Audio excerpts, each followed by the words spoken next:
사람의 얼굴을 관찰하고 마음을 살피면 그 안에 깃들어 있는 운명을 알 수 있을까? 소위 관상은 어디까지 믿을 수 있을까? 그런데 그보다 먼저 궁금한 것이 있다. 과연 운명이 있는가? 얼굴이 변하면 반드시 운명이 변한다. 좋은 일을 앞둔 사람은 얼굴이 달라진다. 모름지기 얼굴은 세월에 따라 변할 수밖에 없고 또 많이 변할수록 좋다. 운명에 활력이 있다는 뜻이기 때문이다. 얼굴이 밝아지면 낮이 되는 것이어서 좋고 어두워지면 저녁으로 가는 것이므로 나쁘다. 얼굴이 나쁘게 변한다는 것은 얼굴에서 좋은 기운이 사라져 간다는 뜻이다. 한 사람의 인생만이 아니다. 국운이 바뀌면 국민 전체의 얼굴도 달라진다. 예를 들어 조선시대 사람들은 표정이 초조하고 꾸며낸 듯한 얼굴이 많았지만 현대인은 자연스럽고 자유스럽게 변하고 있다. 세상의 변화, 국운의 흐름이 반영된 결과다. 나라마다 다르겠지만 우리나라의 경우 사람들의 혈색이 점점 좋아지고 있다. 생활 습관 같은 문화적인 변화로 인해 얼굴이 바뀌기도 한다. 예를 들어 요즘 아이들은 절반 이상이 안경을 쓰는데 시력이 나빠졌다는 것은 눈이 감당해야 하는 일이 너무 많아져서 생긴 사회적 피해다. 어쨌든 그런 식으로 국민의 얼굴에 국운이 반영되고 생활의 변화가 당대 사람들의 외모에 영향을 준다. 관상을 단순히 신비 또는 취미로만 생각하지 말고 과학적인 인격 수양의 도구로 삼는다면 여러분의 인생에 좋은 운이 올 것이다. 오늘 소개해드릴 책은 얼굴이 바뀌면 좋은 운이 온다입니다. 겉모습에는 뜻이 있고 운의 방향이 있다. 여기 돌덩이가 하나 있다. 돌덩이에도 운명이 있을까? 모든 사물은 미래가 있으므로 이 돌덩이도 당연히 운명이 있다. 볼품없는 돌덩이라면 딱히 용도를 찾지 못해 분해될 것이다. 부서진 돌은 어딘가로 이동해 건축 자재로 사용될 가능성이 있다. 그것이 이 돌덩이의 운명이다. 만약 이 돌덩이가 아름다운 형상을 하고 있으면 어떨까? 부잣집 정원에 곱게 모셔져 오랜 세월 사랑받고 편하게 지낼 것이다. 돌덩이에게는 좋은 운명인 셈이다. 장자에 이런 얘기가 나온다. 목수가 산에서 나무를 하나 발견했다. 못생기기 그지없는 나무였다. 비틀어지고 가늘어서 목재로 쓸 수도 없었고 땔감으로 쓰기에도 적당치 않았다. 목수는 속으로 생각했다. 이 나무는 어디에도 쓸모가 없군. 참으로 못난 놈이야. 목수가 잠시 쉬고 있었는데 갑자기 산신령이 나타났다. 산신령이 말한다. 이 나무가 오랫동안 살아남게 된 것은 오로지 그 형상 때문이다. 만약 굵고 반듯하다면 벌써 베어져 목재로 쓰이지 않았겠느냐. 목수는 큰 깨달음을 얻었다. 나무도 생긴 모양에 따라 운명이 정해지는 것처럼 사물은 형상에 따라 미래가 달라진다. 어려운 내용이 아니다. 강가에 널린 돌덩이도 모양이 그럴듯하면 수집가에게 발견되어 관상용으로 귀한 대접을 받는다. 사람도 외모가 잘생기고 훌륭하면 크게 대우받는 경우가 있다. 단지 생긴 것만 고울 뿐인데도 말이다. 세상의 이치가 그렇다. 똑같은 탄소로 이루어져도 흑연과 다이아몬드는 전혀 다르게 취급된다. 투명하고 아름답고 단단한 다이아몬드는 황금보다 비싸다. 고귀한 대접을 받으며 부귀영화를 누리는 것이 다이아몬드의 운명이다. 금강산도 그 형상 때문에 많은 사람이 찾아오고 그 덕분에 평생 외롭지 않게 지낸다. 만약 아름다운 형상이 아니라면 산도 사람이 찾아오지 않아 고독할 수밖에 없다. 어쩌면 귀신이 찾아와 음산한 곳으로 변할 수도 있다. 이처럼 형상은 단순한 껍데기가 아니다. 운명을 유도하는 무한대의 효용이 있다. 사물은 기능도 중요하지만 형상도 못지않게 중요하다. 가령 아무리 성능이 뛰어난 자동차라도 외형이 기괴하거나 괴상하면 타고 싶지 않을 것이다. 오늘날 우리가 소비하는 상품 역시 겉모습이 아주 중요하다. 내용물은 싸구려인데 포장이 그럴듯해서 잘 팔리는 상품도 있지 않은가. 게다가 누군가에게 고마운 마음을 담아 선물을 보낼 때는 정성스러운 포장이 필수다. 얼굴은 시시각각 변하는 운명 기상도. 사람의 얼굴은 아주 특별하다. 우선 동물 중에 얼굴이 있는 존재는 오직 사람뿐이다. 여기서 얼굴이라는 것은 단순히 두상의 앞쪽을 말하는 것이 아니다. 동물과 사람의 얼굴을 비교해보자. 동물의 얼굴은 사람과 달리 평평하지 않고 앞으로 돌출한 경우가 많다. 게다가 털로 덮여 있어서 일반인은 동물의 감정 변화를 알기 어렵다. 반면 사람의 얼굴은 감정 변화가 분명하게 드러난다. 사람의 얼굴은 동물에 비해 넓적하고 맑고 깨끗하기 때문에 정신과 내면의 작용이 얼굴에 잘 나타난다. 과학자들이 밝힌 바에 의하면 인간의 표정은 1만 가지 이상이라고 한다.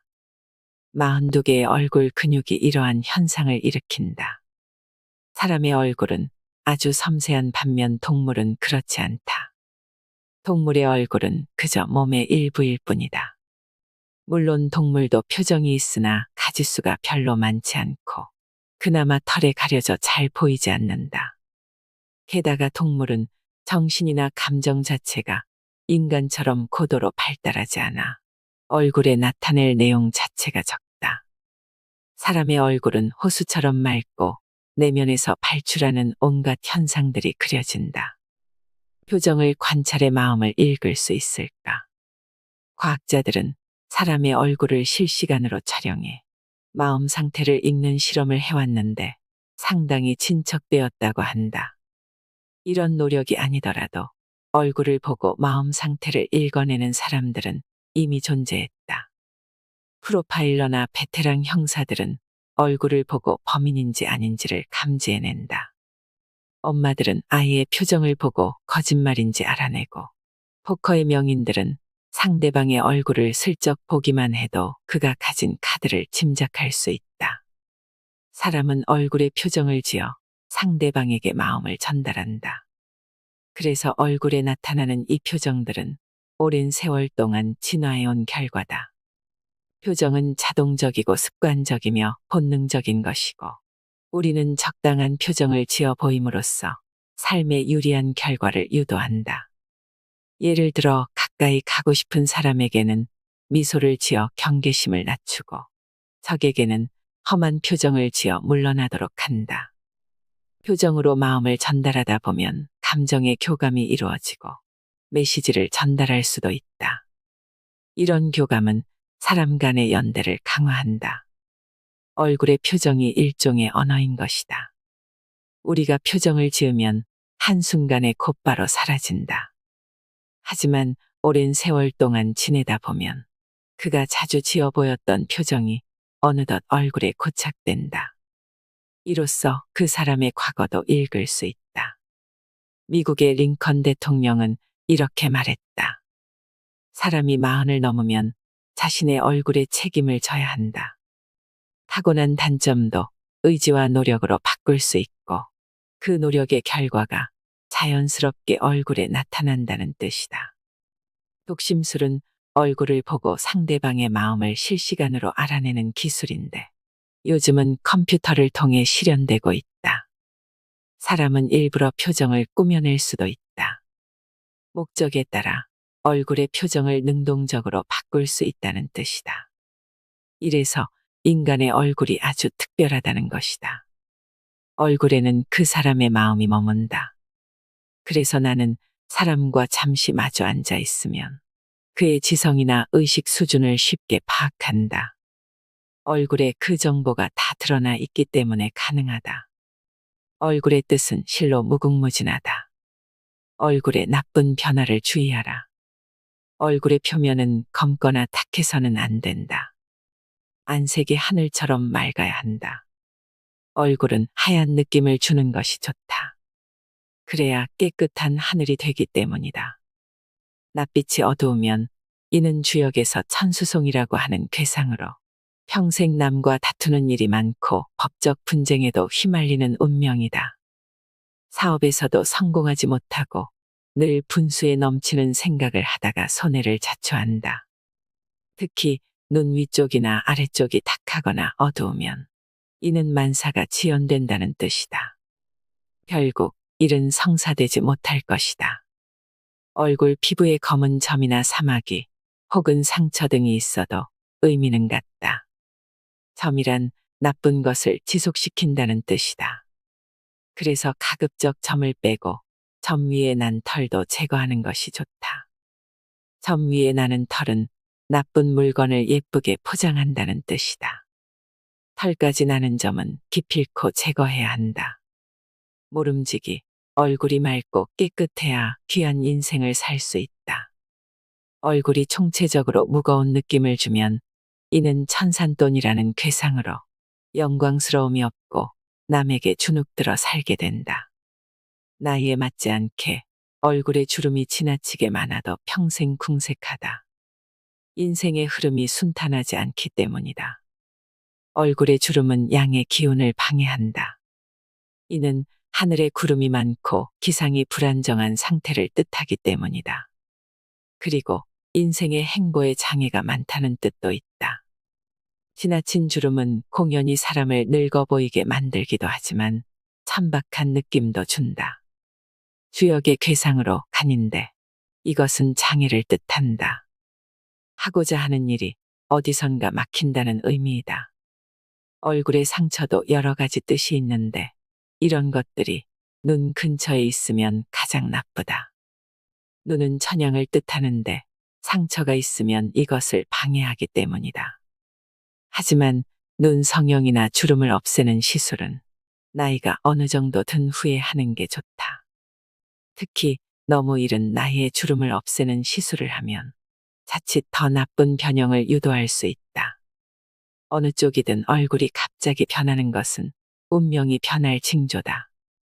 운명은 나도 모르는 사이에 발생하지만 인간은 그것을 극복할 능력을 가지고 있다. 운명 개선은 평소 노력으로 얼마든지 가능하다. 그러나 먼저 운명이 나빠지지 않도록 하는 것부터 관심을 가지고 살펴야 한다. 예를 들어 피로 때문에 얼굴이 일시적으로 붓는다거나 지나치게 많이 먹어서 얼굴에 살이 오르는 것 등은 운명의 나쁜 단서를 제공하는 것이다. 사소한 생활 습관에서부터 얼굴에 나쁜 변화가 생기지 않도록 각별히 신경 써야 한다. 두리번거리고 끄덕거리면 운도 흩어진다. 고개를 유난히 많이 끄덕이는 사람이 있다. 대화 중에 긍정의 표시로 잠깐씩 끄덕이는 것은 예의 바른 행동이지만 계속해서 표가 나도록 끄덕이는 것은 좋지 않다. 이는 비굴한 행동으로 운명적으로는 신분이 천해진다. 그리고 이런 사람은 직위가 높아질 수 없고 한 직장에 오래 다닐 수도 없다. 자기 사업이라면 모를까. 남의 사업에 나아가서는 결코 성공할 수가 없다. 큰 돈을 벌 수도 없다. 고개는 잠깐씩 천천히 움직이는 것이지 계속 끄덕거리는 것이 아니다. 한마디로 패배를 부르는 태도다. 남의 말에 공감하는 것 자체는 좋지만 이건 역시 지나치면 뜻이 없어지고 미래도 흩어진다. 고개를 자주 가로젓는 사람도 있다. 심각한 경우는 상대방이 무슨 말을 하기도 전에 먼저 고개를 가로젓는다. 듣기도 전에 부정하는 것처럼 보인다. 이런 사람은 모든 경쟁 관계에서 탈락한다. 시험에서는 무조건 떨어지고 직장도 구하지 못한다. 연애도 어렵고 혹여 애인이 생겼다 하더라도 관계가 오래 지속되지는 못한다. 고개를 가로젓는 것과 비슷하게 공연히 안절부절 못하고 불안한 기색을 보이는 사람이 있다. 이런 태도는 주역의 괴상으로 수산권인데 이건 역시 나쁘다. 나쁜 운명을 기다리는 모습이다. 감옥에 가거나 크게 다칠 수도 있다. 죄 없이 벌을 받고 사기를 당해 큰 재산을 날릴 수도 있다. 사소한 문제가 오래 지속되어 종래 큰 사건으로 비화할 운명이다. 이런 사람은 오래 살수록 운명이 점점 나빠진다. 어떤 사람은 고개가 삐딱하다. 왼쪽이나 오른쪽으로 기울어진 것이다. 일부러 그렇게 행동하기도 하고 습관적으로 그러는 경우도 있는데 운명의 결과는 똑같다. 이런 사람은 하늘이 돕지 않는다. 그래서 좋은 일은 생기지 않고 어쩌다 일감을 잡으면 길게 가지 않는다. 하늘이 돕지 않는데 어떻게 운명이 순행하겠는가. 이런 사람은 애인이 생기지도 않고 남으로부터 번번이 업신여김을 받는다. 사회생활이 몹시 어려운 사람이다. 물론 어디 가서 혼자 산다고 해도 순탄할 수가 없다. 눈은 태도와 행실의 축소판. 흔히 눈을 마음의 창이라고 한다. 그만큼 눈은 마음이 가장 잘 드러나는 곳이다. 얼굴 전체에도 감정이나 생각 등이 나타나지만 그 중에서도 눈은 특히 더 즉각적이고 자세하게 내면을 비춘다. 우리는 상대방의 눈을 보고 그의 내면에서 일어나는 일들을 짐작할 수 있다. 형사는 용의자의 눈을 보고 범인인지 아닌지를 파악하고 선생님은 학생들의 눈을 보고 얼마나 수업에 집중하는지 알 수 있다. 부모는 자녀의 눈동자에서 거짓말을 잡아내고 연인은 상대방의 눈빛에서 진실로 자신을 사랑하는지 아닌지를 감지한다. 이렇듯 눈에는 그 사람의 마음이 정확히 투사된다. 주역에서는 얼굴이 천이고 눈은 천중천으로 분류한다. 정신은 바로 양이고 천이기 때문에 정신의 형상이 천중의 천인 눈에 투영되는 것이 당연하다. 관상에서도 눈을 보고 많은 것을 알아낼 수 있는데 특히 그 사람의 정신세계, 지성, 심성 등이다. 사회에서 권력을 잡거나 높은 위치에 오를지 혹은 명성이나 명예를 얻을지는 그 사람의 눈을 보면 알 수 있다. 대개 눈에 다 드러난다. 몸이 만냥이면 눈은 구천냥이라는 말처럼 눈은 생리적으로도 중요하다. 물론 관상에서도 비중이 상당히 크다. 유난히 바삐 움직이는 눈이 있다. 무엇인가 끊임없이 살피는 것인데 이건 역시 아주 나쁘다. 도둑, 사기꾼, 비양심적인 사람의 눈이다. 이런 눈은 당연히 나쁜 운명을 초래한다. 좋은 운명이란 그저 주사위를 던져서 나오는 것이 아니다. 바른 생각이 많을수록 운명도 좋아지는 법이다. 남을 비웃거나 깔보는 눈, 불성실하거나 집중하지 않는 눈은 총체적으로 싹수가 없는 눈이고 이런 눈은 운명이 산산조각 난다는 의미다. 요컨대 눈에는 불량한 감정, 경박한 감정 등을 담지 않는 것이 좋다. 눈은 진지해야 하고 삼가야 한다. 그래야 운명이 귀해지는 법이다. 형태가 어떻든 눈의 놀림은 평화로워야 한다. 이사, 여행, 짐 정리로 나쁜 운명에서 벗어나라. 얼굴의 모든 곳이 중요하지만 그 중에서도 눈이 가장 중요하다. 눈의 모양은 빠른 속도로 운명을 유도하기 때문이다. 눈은 하늘인 얼굴 중에서도 태양이기 때문에 모든 것이 급속하게 이루어진다. 인생에는 좋은 일도 있고 나쁜 일도 있지만 시간이 지나면 대부분은 저절로 해소된다. 하지만 어떤 일이 오랫동안 나를 괴롭힌다면 다른 일에도 지장이 생길 수밖에 없다. 이런 운명이 닥치면 감옥에 가거나 몸에 병이 낫지 않고 후유증이 남을 수 있다. 주변에 원한이 생기고 자손들에게 나쁜 일이 생긴다. 돈을 벌지 못하는데 빚이 쌓이는 형상이다. 이런 운명은 벗어나기가 쉽지 않다. 하지만 먼 곳으로의 이사나 여행 등으로 풀 수 있다. 한 곳에 오래 있으면 새로움이 없어지고 운명이 고착될 수 있다. 사는 곳을 바꾸면 새로운 마음이 생기고 이로써 운명도 바뀌는 법이다. 다만 고향 땅에 있는 집이라면 함부로 팔아서는 안 되고 대신 증축하면 좋다. 사람의 마음이 고정되거나 단점이 생기는 이유는 생활 패턴 때문인데 이것은 주로 사는 장소에서 발생한다. 그리고 현재 자기 집이 없는 사람은 집을 마련할 때 장기적인 관점을 가져야 한다. 이 집이 영원히 살만한 곳인가를 살펴봐야 하고 그 이유가 뚜렷해야 한다. 집은 정신, 영혼의 발전을 도모해 운을 발전시키는 곳이다. 무엇이든 잘 안 되는 것이 있다면 빨리 포기하고 새로 일을 잡아야 한다. 여담이지만 마음속에 미움이나 원망이 쌓였다면 상대방을 용서함으로써 털어버리고 집안의 짐도 대폭 줄이는 것이 좋다. 집에 살림살이나 짐이 너무 많으면 그건 역시 운명에 매우 나쁘다. 눈꺼풀이 무겁고 둔한 것은 운명에 짐이 많다는 뜻인데 이것을 풀려면 가급적 많이 돌아다니고 짐을 줄여야 한다. 성격도 외향적으로 바꾸고 매사에 대범하게 처신하는 것이 이롭다. 코를 보면 물질, 자녀, 노년이 보인다. 코는 얼굴의 한가운데, 즉 수평과 수직의 중앙에 자리 잡고 있다. 코의 중심, 코끝에서 수평으로 선을 그으면 귀에 도달하는데 이것을 기준으로 귀의 높이와 얼굴의 균형 등을 판단한다. 코의 중심에서 세로 선을 그으면 얼굴의 정중앙을 통과한다. 위로는 미간을 지나 이마를 관통하고 아래로는 인중과 입의 가운데를 지나 턱에 이른다. 이때도 선의 좌우를 살펴 코의 모양, 입의 균형, 인중의 길이, 턱의 길이와 크기 등을 판단할 수 있다.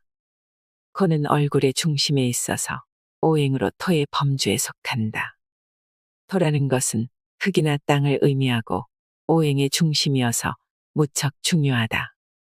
눈이 주로 정신세계를 나타낸다면 코는 물질과 정신을 함께 보여준다. 코 아래에 입이 있기 때문이다. 입은 오행으로 수에 속해서 주로 물질이나 자손, 노년 등을 나타낸다. 코는 길게 위로 올라가서 눈의 좌우를 나누는데 그 부분의 높낮이를 보고 코의 길이를 판단한다.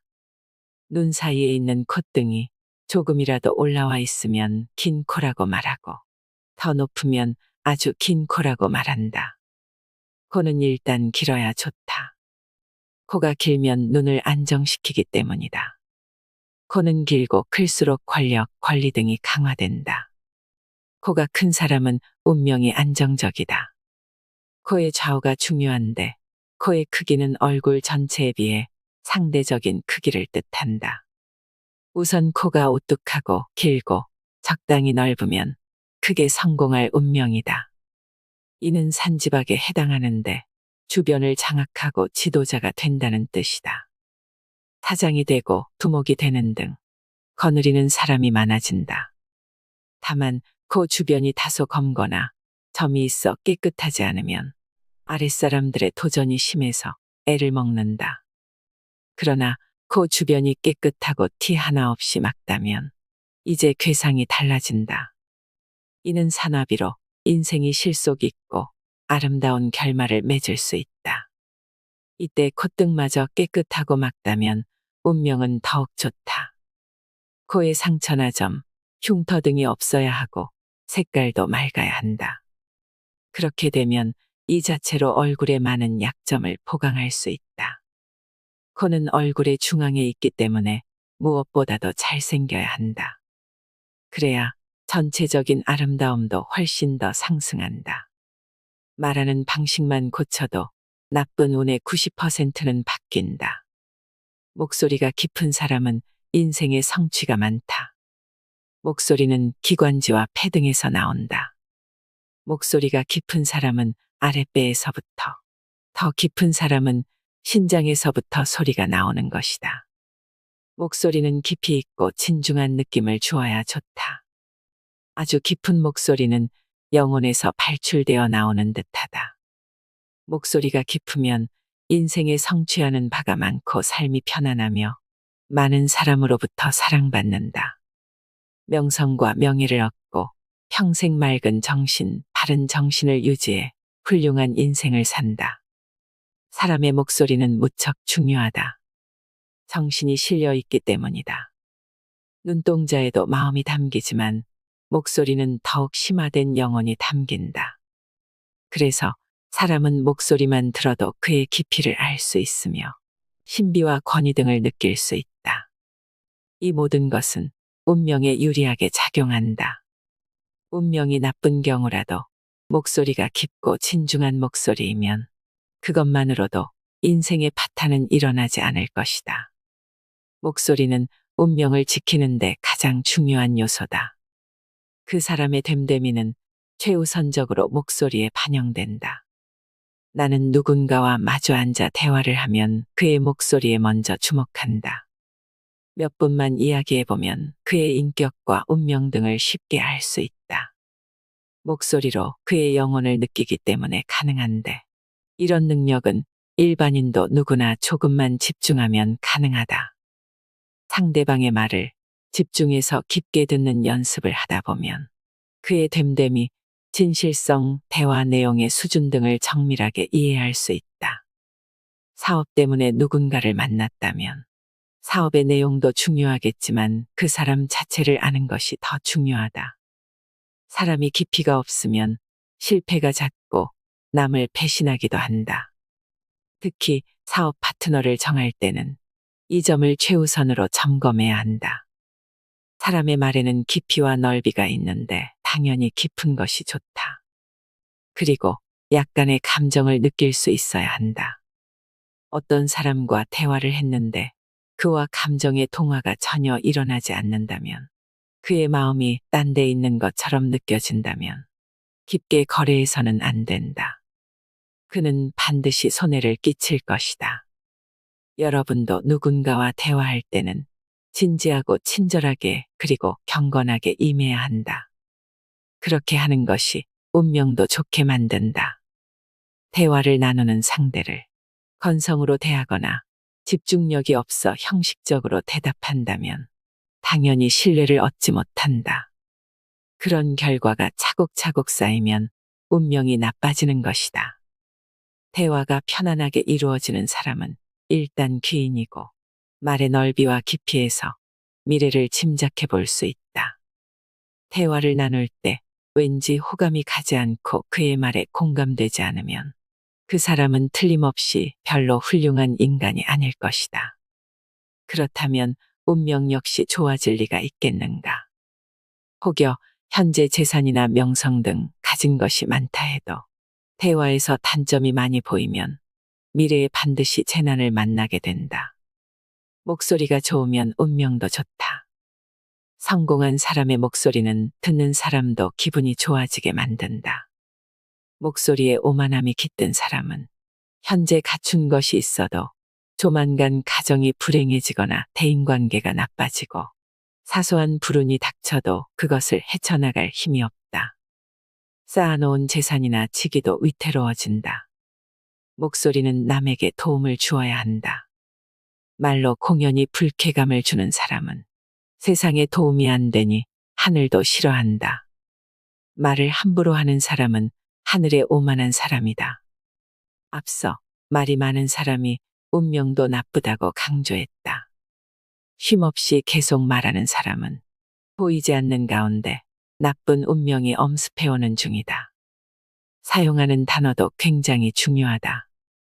가급적 아름답고 기품 있고 지적인 단어를 사용해야 한다. 이것은 장차 그 사람의 신분 혹은 귀천을 가늠하는 척도가 된다. 또 말에는 고저장단의 리듬이 있어야 한다. 음악적인 느낌이라면 더욱 좋다. 감정 없이 무덤덤한 말투로 로봇처럼 말한다면 그 역시 단명하고 큰 사업에서 성공하지 못한다. 권력을 잡는 데 실패하고 사랑을 쟁취하지도 못한다. 좋은 소통은 말을 정성스럽게 하는 데서 시작한다. 그리고 만물은 소통하지 않으면 홀로 발전할 수 없다. 운명이란 사람과 소통하고 하늘과 소통하고 자기 자신과 잘 소통할 때 좋은 방향으로 개발된다. 말은 참 어렵다. 말이 많은 사람은 입이 근질거린다는 표현도 하는데 이는 마음이 가볍다는 의미일 것이다. 자연스럽지 않을 정도로 말을 꾸며내거나 과장하는 행동은 그릇이 깨진다는 뜻이다. 오래 쌓아온 공이 하루아침에 사라질 수 있다. 과장하는 습관은 거짓말보다 나쁘다. 말하면서 공연히 잘난 척하는 사람도 있는데 누가 봐도 알 수 있다. 이런 사람은 운명적으로 신분이 낮아진다. 아마 스스로도 그것을 직감하기 때문에 더더욱 발악하듯 잘난 척을 하는지도 모른다. 정신의학적으로는 열등감 표출의 한 형태다. 말은 항상 삼가야 한다. 말하는 방식만 고쳐도 나쁜 운명의 90%는 개선된다. 절벽에 선 듯 살얼음 밟듯 살라고 여러 번 이야기했다. 그만큼 매사를 신중히 하라는 뜻이다. 물론 말도 신중해야 한다. 말이 신중하지 못하면 마음도 신중하지 못하다. 예의 없는 사람은 하늘을 무시하는 것과 같아서 결코 좋은 운명을 기대할 수 없다. 잘 차려입고 격조 있는 제스처를 장착하라. 어쨌거나 예쁘고 잘생긴 개체들은 대체로 사랑받고 호강한다. 칼은 모양이 그렇게 생겼기 때문에 활용 가치가 있다. 금강산도 그 모양이 좋아서 많은 사람에게 사랑받는다. 건물도 외관이 훌륭하면 많은 사람이 다녀가고 저절로 명소가 된다. 광고 효과가 크니 사업에도 유리하다. 흉악하게 생긴 사람은 비록 마음씨가 좋다 해도 인기가 없을 가능성이 크다. 사회생활을 원만하게 하는데도 지장이 있을 것이다. 그러한 상황이 오래 지속되면 운명에 영향을 미칠 수밖에 없다. 반대로 어떤 사람이 마음씨는 별로여도 호감형으로 생겼다면 사회생활에 많은 이익을 볼 수 있다. 배우나 모델, 연예인 등도 그렇다. 그래서 겉에 나타난 모습을 판단해 그 장래를 가늠해 볼 수 있다. 내 지인은 굉장히 멋없게 옷을 입기로 유명했다. 젊은 여성인데 10년 이상 봐왔지만 긴 세월 동안 제대로 된 옷을 입은 것을 한 번도 본 적이 없다. 나름대로 골라 입었겠지만 안목이 형편없는지 전혀 아름답지 못했다. 그녀의 겉모습, 얼굴과 옷은 그렇게 고정되어 있었다. 옷만 제외하고 미모나 관상 등은 나무랄 데가 없었다. 하지만 옷은 완전히 낙제점이었다. 오랜 세월 그러다 보니 그녀에 대한 나의 인상은 아름답지 못한 여인으로 정해졌다. 남들도 나와 비슷하게 생각했을 것이다.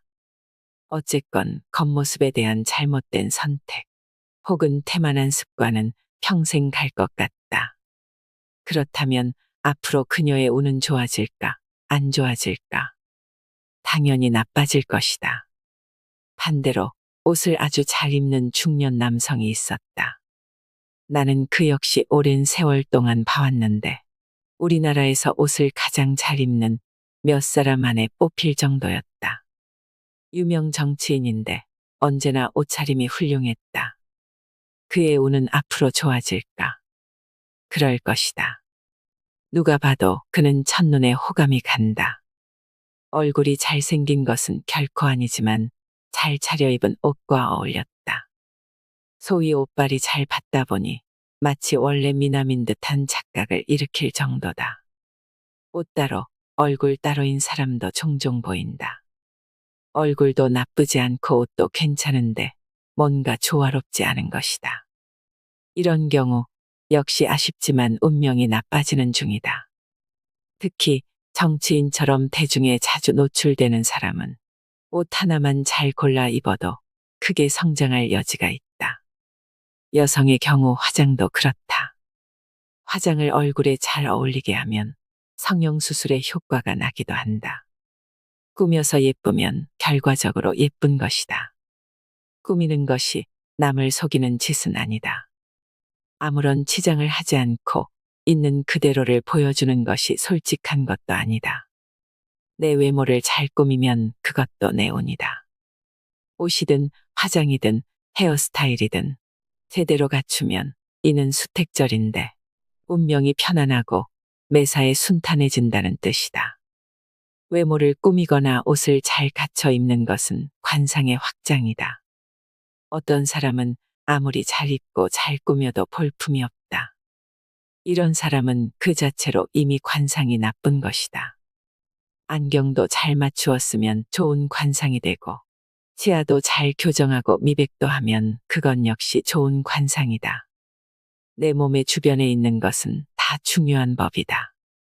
그런데 지나치게 치장하는 것은 경계해야 한다. 온몸을 알록달록하게 꾸미거나 지나치게 밝기만 한 것은 마치 그늘 없는 곳에 노출된 물건과 같아진다. 오래 보고 있으면 약간 피곤하다. 밝은 빛을 오래 보면 피곤한 것처럼 무조건 밝다고 해서 아름다운 것은 아니다. 성인들의 스승이었던 강태공의 말처럼 화려하고 밝은 것은 오래가지 않고 반드시 그 빛이 바랜다. 모름지기 아름다움이란 그윽한 면도 있어야 한다. 이른바 신비감이다. 모든 것을 드러내려고 너무 애쓸 필요 없다. 자연스러움과 균형감, 조화로움이 갖추어져야 한다. 얼굴은 특히 양이어서 지나치게 노출하면 안 된다. 헤어스타일, 화장, 옷, 가방, 구두 등이 모두 밝고 화려하면 마치 등불이 돌아다니는 것처럼 기운이 쉽게 흩어지고 운명이 한쪽으로 치우치게 된다. 그렇다고 온통 무채색인 작업복을 입고 배낭에 운동화만 착용하는 것도 바람직하지 않다. 사람은 일하기 위해 사는 것이 아니라 아름다워지기 위해 사는 것이다. 있는 그대로가 훌륭하다면 거기에 더해 자세나 동작마저도 절제미와 우아함을 갖추어야 한다. 이 모든 것이 관상의 확장이다. 가만히 있든 움직이든 항상 고귀한 모습일 때 훌륭한 관상이라고 볼 수 있다. 좋은 운명을 기다린다면 현재의 모습을 더욱 발전시키고 아름답게 만드는 노력을 해야 할 것이다. 앞으로의 운명을 알려주는 10가지 질문. 첫 번째 질문. 여러분은 사람들과 만날 때 필요한 경비를 얼마나 지불했는가? 주로 여러분이 냈는가? 상대방이 냈는가? 항상 남이 사주는 것만 얻어먹었다면 당신의 운은 언젠가는 반드시 나빠질 것이다.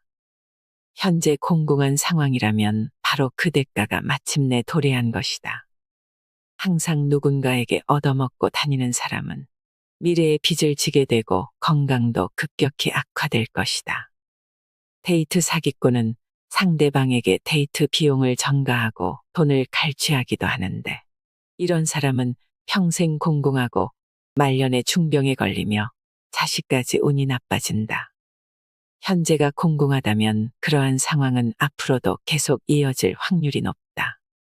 과거를 살펴보면 그의 미래도 어느 정도 짐작할 수 있다.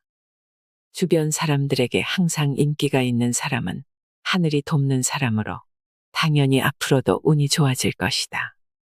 반면 평생 인기가 없고 있는 듯 없는 듯 존재감마저 없는 사람이라면 그의 운명은 점점 사그라지고 말년이 아주 고독해진다. 남에게 선물 한 번 준 적이 없거나 주더라도 아까워하며 쪼잔한 선물을 했던 사람이라면 미래에 결코 좋은 운을 기대할 수 없다. 뿌린 게 없으니 돌려받을 것도 없다. 행운은 절대 오지 않을 것이다. 남의 돈을 떼어먹은 사람은 반드시 큰 사고를 당하고 미래의 재정이 파탄난다.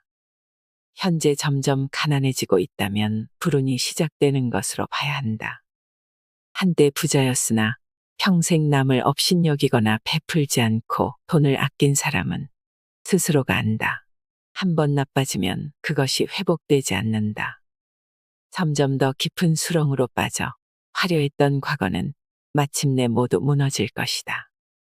겨우 돈을 지키더라도 병이 들어 모든 것이 파괴될 것이다. 두 번째 질문. 당신은 살면서 남을 도운 적이 있는가? 밥은 사준 적이 있다고. 그 정도는 남을 도운 것이 아니다. 자기 자신을 위해 최소한의 돈을 쓴 것뿐이다. 그런 사람이라면 부자 되기는 포기하라. 당신의 영혼은 스스로를 가난으로 이끌 것이다. 세 번째 질문.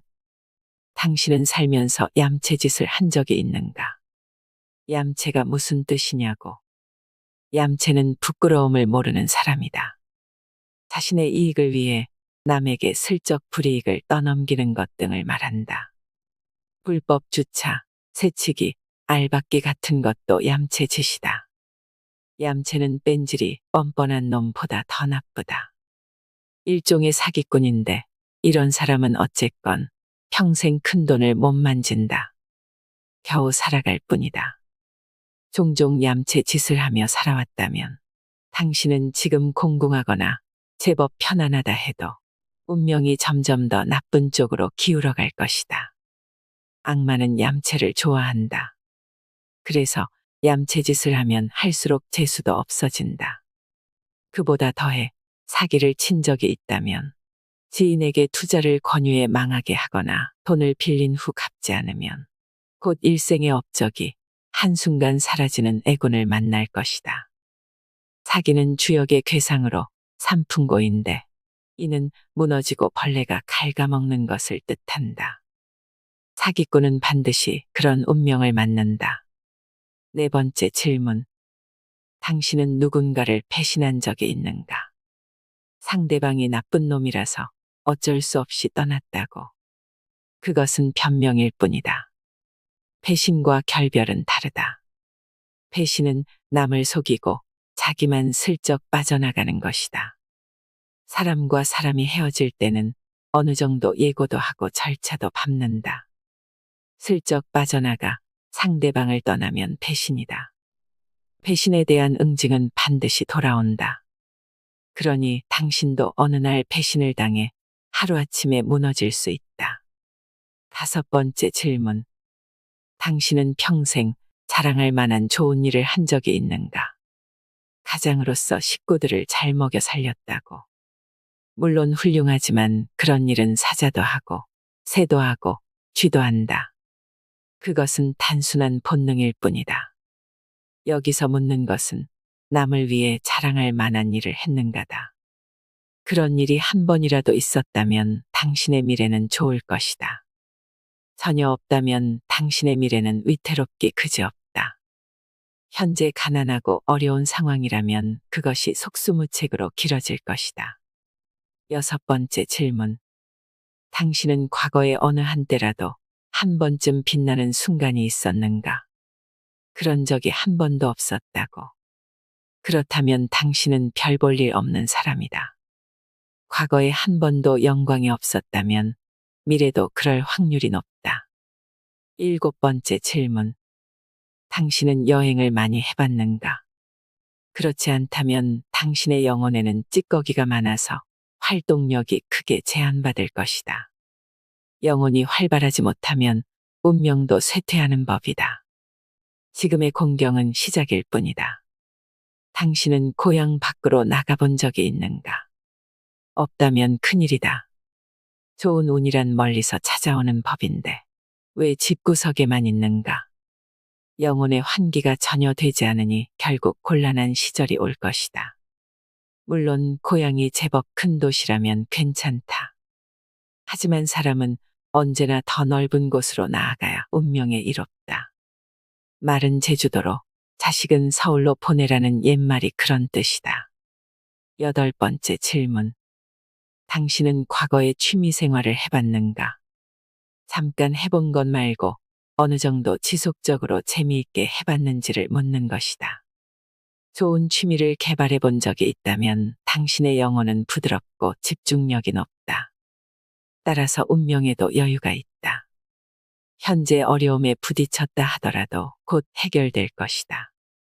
마땅히 취미 생활이라는 것을 해본 적이 없다면 이는 매우 좋지 않은 상황이다.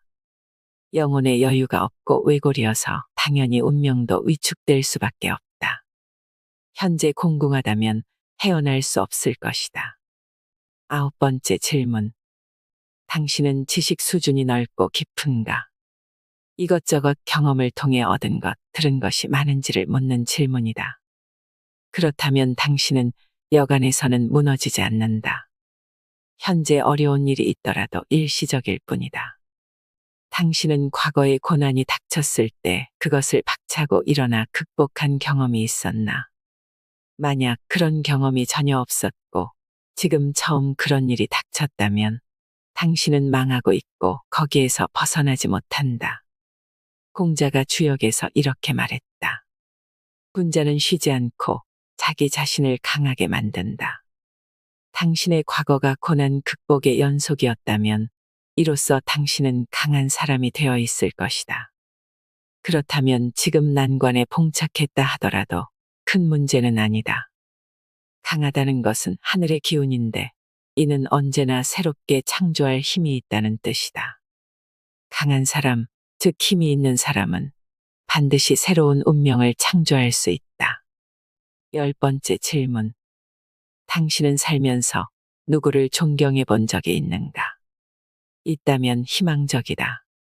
남을 존경한다는 것은 존경받는 것과 마찬가지로 위대하다. 하늘이 그에 대한 보상을 줄 것이다. 물론 존경하는 사람에 대해 구체적으로 존경심을 표현하는 행위를 했을 때를 얘기하는 것이다. 말로만 혹은 마음으로만 그랬다면 하늘로부터 보상받는 일은 없을 것이다. 하늘은 당신을 사랑하지만 실제로는 아무것도 주지 않는다는 뜻이다. 얼굴의 한 끗 차이가 운명을 바꾼다고 합니다. 부와 성공을 부르는 얼굴의 비밀을 알게 되셨나요? 돈보다 운을 버는 좋은 사람이 되시길 바랍니다. 이상으로 인생의 품격이었습니다. 하루하루 당신의 품격이 더 빛나길 바랍니다.